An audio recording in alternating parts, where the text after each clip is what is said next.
Rubare Rubao. Mimi ndio kayateka.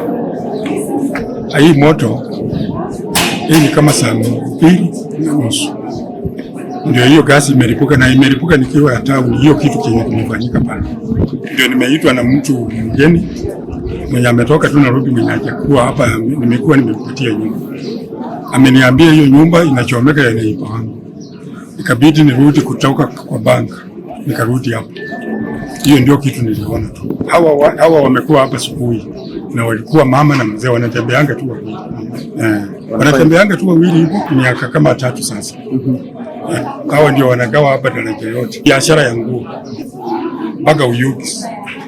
Kwa hiyo nawatambua, wanakuanga tu wawili na wafanyakazi wao. Mama huyo anaitwa Geti ndio ameaga, na baba wa watoto ndio ameenda hospitali. Natoka Kijauri. Ilikuwa leo asubuhi, nilikuwa nakuja kwa duka ya Esther. Sasa nikafika kwa duka, ilikuwa kitu saa 2 hivi.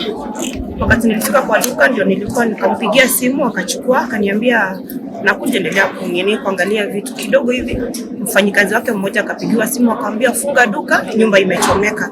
So immediately tukasaidiana, tukafunga duka, tukakuja hapa. Kufika njiani ndio tukapata watu wanapanda hivi, kuja watu ni wengi, moto imetokea, but gari ya kuzima moto iko imefika, watu ndio walikuwa wanasaidiana kuzima moto. But ndani walikuwa wanasema kuna mtu ndani, hatakuwa tumejua nani alikuwa ndani. On the process kuzima moto ndio wakasema Mama Esther ako ndani, na ni kama like she's not alive. So mkaji wa daraja. Mama Esther nilikuwa napeleka chakula huko, sasa asubuhi nilipita huko. Nikaona mama yake